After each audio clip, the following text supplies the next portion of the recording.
these borders, from the Finnish border, the Turkish border, the Chinese border, are pretty much naked. Alexander, can I just quickly start by asking you about the breaking news this morning that the US has approved F-16 fighter jets to be given to Ukraine?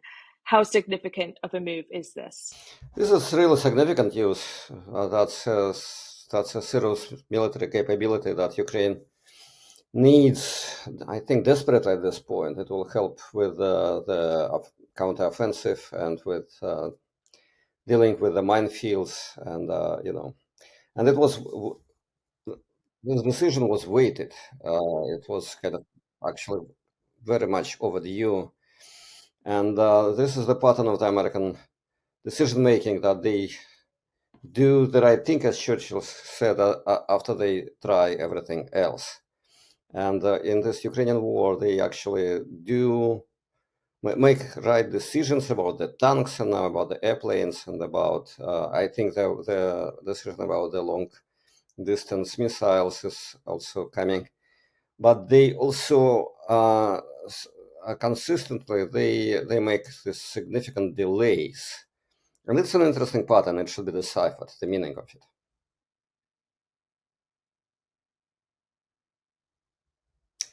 I think they will be used for deterring the Russian fighters and possibly even bombers. Also, they have a capability of preventing the missile attacks. And Russian helicopters is a major threat in the current front line. When the Ukrainians are dealing with minefields, and helicopter and artillery comes, and it looks like Ukrainians don't have enough weapons to deal with these helicopters. Even though, say, yesterday they did shoot two of the most sophisticated ones. So I think, and the F-16 are like famously versatile and capable. But they also need, highly sophisticated service on the ground, and probably Americans now believe and trust that it could be delivered by the Ukrainians. And the F-16s, they're not going to be delivered immediately. It's contingent on Ukraine finishing its flight training program. Do you know if there's any kind of timeline as to when that will be completed, when the F-16s will arrive to Ukraine? Well, I read the news, and the news at some point they were kind of bizarre, that the Ukrainian pilots who already speak English, they had to spend 4 months for learning some kind of special code words that the F-16 pilots use. So to me, it sounded like another manifestation of the same pattern of delaying and hesitating and just sort of trying to win time, even though Americans actually do not have time. I think Ukrainians have much more time now than the American administration. So this pattern is kind of counterproductive, I think. But we will see. Of course, there should be some training given, but I don't believe it should be months. It should be weeks, actually. Part of the reason that the counteroffensive has moved a bit more slowly is due to the lack of air power that would have been able to provide the Ukrainians with air cover as they advanced on the front line. How much of an impact is this going to have for Ukraine in the counteroffensive? I think that would be a major impact, even though Ukrainians have kind of developed some authentic ways, like ingenious ways of dealing with this offensive without air power, or without sufficient air power. They have some, but that would really increase their capabilities. And the offensive is moving ahead, but it's moving slowly, so it will be faster. And how much of a blow is it to Putin? I mean, we saw during the Prigozhin's march on Moscow that they did lose some of their fighter pilots as a result of that disruption, as a result of the mutiny. I mean, how bad is it for Vladimir Putin that Ukraine is receiving this air power? Well, they lost a few pilots. Russia has hundreds, if not thousands, of capable pilots. and all kinds of variety of aircraft. So this had, not connected issues, but also Russia is very sort of very reluctant to use its air power, probably because of the defensive capabilities on the ground that Ukraine has. But F-16, of course, will increase, both the intelligence capabilities and deterring capabilities and much else on the ground. Could it spark any kind of, I guess, disarray inside of Russia's Air Force? Because I mean, you're right that they didn't lose many pilots in the mutiny, but it's still quite disruptive that they did lose pilots in that sort of a scenario, and then for Ukraine to be gaining this air power, and then we're seeing a bit of maybe a shakeup of Russian generals kind of happening. I mean, what could that be kind of causing inside of the Russian Air Force? Demoralization. I think that's the best way to put it. And we don't know the details of the facts, about this Prigozhin mutiny. We don't really understand his own motivation. Why did he go there? Why did he went back? Why did he go back? What was the reason for this strange U-turn? About 1,000 vehicles that he was, driving, leading to Moscow. He would be much better off if he stayed in Rostov and Voronezh, which he had already taken, and proclaimed some kind of independent republic there, because that's the sort of the major regions of Russia that control the war efforts and transit of weapons and fuel and all that. He would be the Tsar there in Rostov, but there was no such plan, or even though I think Prigozhin is a pretty strategic thinker, and also the ways of how he controls his information, and how Russia controls their kind of information about like what they actually have been doing. They arrested major generals, such as General Surovikin, the top commander. Why did they do it? What is there any kind of indictment, or any, that was like all classified, or maybe even didn't happen? Maybe, and we do not know exactly, what happens to this kind of several top generals after the Prigozhin mutiny. We also don't know their relation to the mutiny.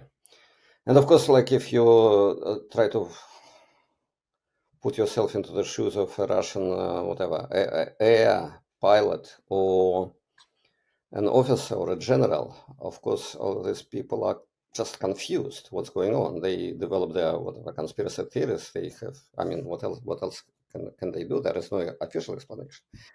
And these theories are probably very divergent and probably wild. But people, they exchange them, they share these theories, these ideas. Much of it is anti-Western, but also I'm sure that much of it is also anti-Kremlin. The planes are coming at a time where Ukraine has intensified drone attacks on Moscow's infrastructure. Is there a worry for Putin that, Ukraine, the drone strikes, and then also having this air power, that Russia's Air Force could get spread a bit thin? Yeah, that obviously shows the limits of the Russian military power in general, and these are two different events, different capabilities by kind of by their character, because these drones that are attacking Moscow, they are Ukrainian made. So the Americans, Europeans, all of them set this condition that their weapons would not be used again on the Russian territory. And so Ukraine, we don't have doubts that Ukraine respects these conditions. So these drones had been manufactured in Ukraine, and mostly of the Ukrainian, whatever materials, chips, whatever. And while of course F-16 is entirely different story. So I think that's like some kind of like a pincer movement. So it's kind of takes the Russian air power, not necessarily air power, but Russian military power in a kind of pincer. I think people should be very worried over there in the Kremlin.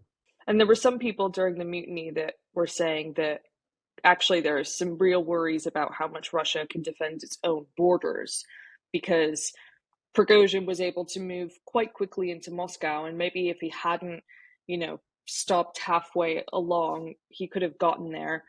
And it's because Russia's used so many forces in Ukraine. I mean, what do these drone attacks say about Russia's capability to defend itself? Look, the Russian Federation has the longest borders in the world. It's the biggest country. The borders are very, very long, and all the way from Finland, Poland, Turkey, to China, to Mongolia and China, and Japan. And before the war, the major part of the Russian military force was concentrated over there in the Asian part, waiting for a possible conflict with China. That was the Soviet tradition, coming from the old conflicts, the Soviet era, maybe even the pre-Soviet era. So, and all this, or most of these capabilities, armor and manpower, and also ammunition went to Ukraine. We saw these trains going and going, across Eurasia, which means obviously that these borders, from the Finnish border, the Turkish border, the Chinese border, are pretty much naked. And so far, nothing much has happened, but these Russian neighbors, they are not known for their kind of pacifist intentions. They all have their long-standing grievances in respect to the 19th century, 20th century colonizing activity of the Soviet Union and the post-Soviet empire, the Russian Federation. So if this continues, and it looks like it will continue for quite long, we could expect serious conflicts, border conflicts.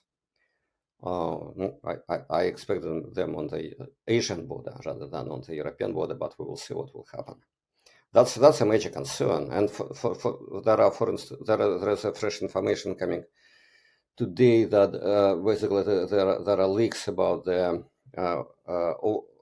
autumn mobilization plans, and they will mobilize this time. It's like a regular seasonal mobilization. It's not a kind of general mobilization, not partial. It's a regular mobilization, but this time they will conscript the soldiers and officers from various police and also border control structures.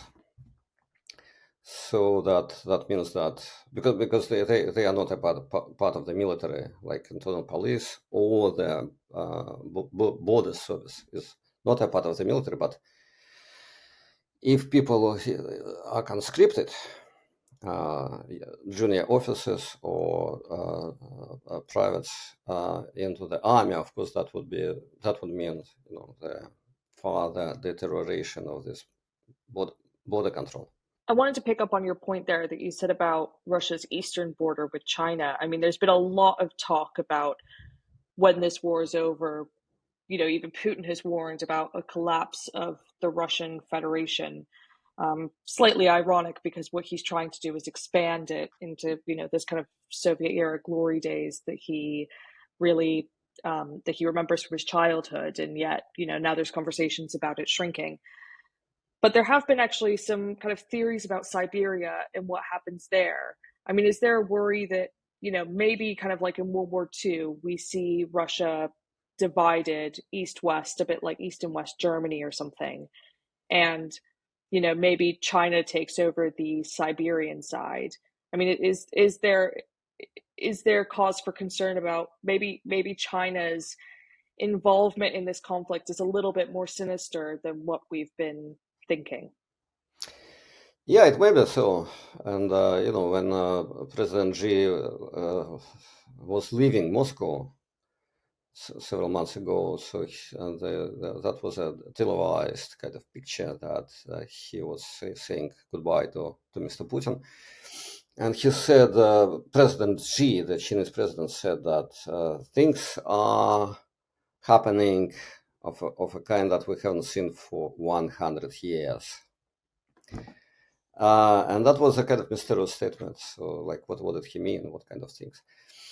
So it was like in the middle of the 19th century, specifically in 1860, that the Russian Empire annexed a big chunk of the Chinese Empire, the so-called Outer Manchuria, which basically on the map it goes all the way almost from Baikal to Vladivostok. It's really huge space. Larger than territory of France, the annexed territory in 1 year, 1860. As the result of the Opium Wars that the British Empire waged against the Chinese Empire, but the Russian Empire mediated in the peace treaty and got its prize, which was huge. Nowadays, all these territories are truly underpopulated, underdeveloped. There is a huge contrast. If you cross the border from Russia to China, the contrast couldn't be bigger. And of course, the Chinese understand it. They called it at some point what happened after the Opium Wars, 100 years of shame.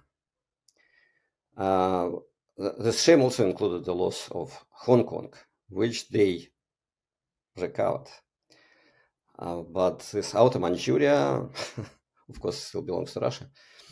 And, when Putin was telling Xi about his historical grievances, that, that this loss of Crimea, the loss of all this, Soviet republics, which allegedly belonged to Russia, though that's not true, they belong to the Soviet Union. So Xi, I think, in his mind, he thinks about those hundreds of years of shame and losses, which China probably is also waiting to recover. That would mean a major restructuring on the global scale. And of course, I'm not sure that, say, the United States or the United Kingdom would be happy about this sort of strengthening of China. Huge resources, new territories, new energy coming from these new lands. So I think that's a major concern of the Western world. I think about the collapse of the Russian Federation. But I believe it is coming as a collateral result of this Russo-Ukrainian war. And it is exactly the result of this war. If Putin didn't start this war, this kind of secession would not have happened. So you think the collapse of the Russian Federation is imminent? Do you think that happens when Putin dies or is out of power or is somehow ousted? I mean, what do you think? I don't have a kind of specific scenario for that, but I believe that a major victory of Ukraine would lead to the serious internal domestic conflict in Russia, and also weakening of the power of Moscow over all these very diverse regions, from the Caucasus to Siberia, also Eastern Prussia, now known as the Kaliningrad region, to the to the Ural Mountains and Outer Manchuria. this is all kind of unsettled, really. I mean, it looked settled under the Soviet power. It looked settled, while Russia was kind of exporting its fossil fuel and kind of was feeding the world with oil and also grain, but under sanctions and because of its really unmotivated aggression. I think this state, not so much the people as the state, will suffer a lot. And I wanted to speak a little bit more generally about the war because your book, Russia Against Modernity, actually offers kind of a post-war analysis if we look at the war after it ends in the future of why Russia will lose in Ukraine. Can you lay out that theory for me? Because it's all well and good saying, this will end in the collapse or, the disintegration of the Russian Federation. But what does it kind of take for us to get there? What does the West need to do?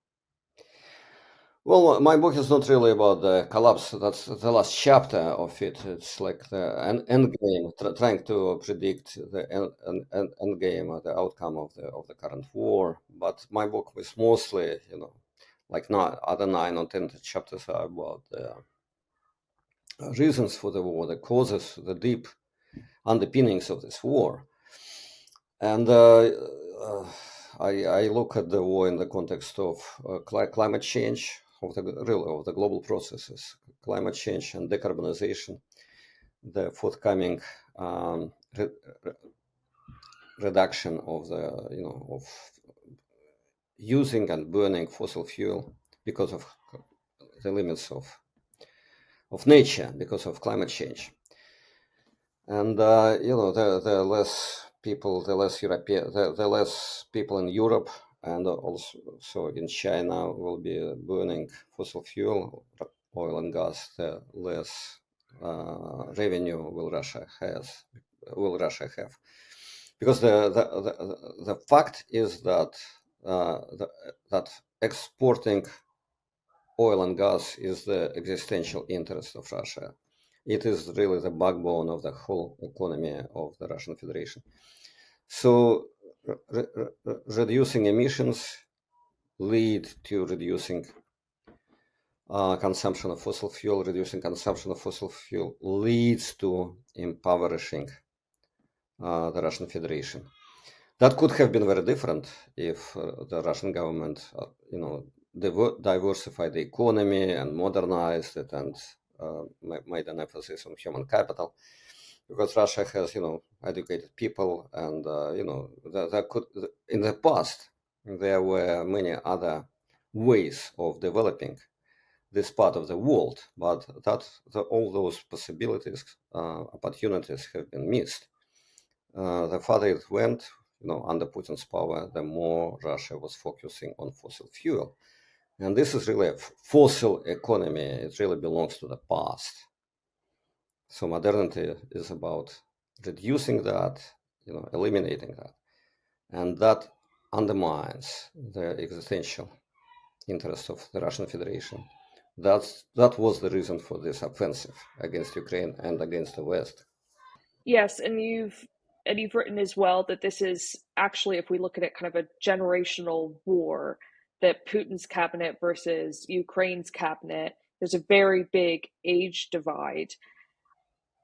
Is there kind of an expiration on Putin's style of governance? I mean, do you think that when Putin dies, or when he's somehow ousted from power or whatever, that age of Russian governance is over? Or is it just so deeply embedded in Russian politics that it's not really going to evolve?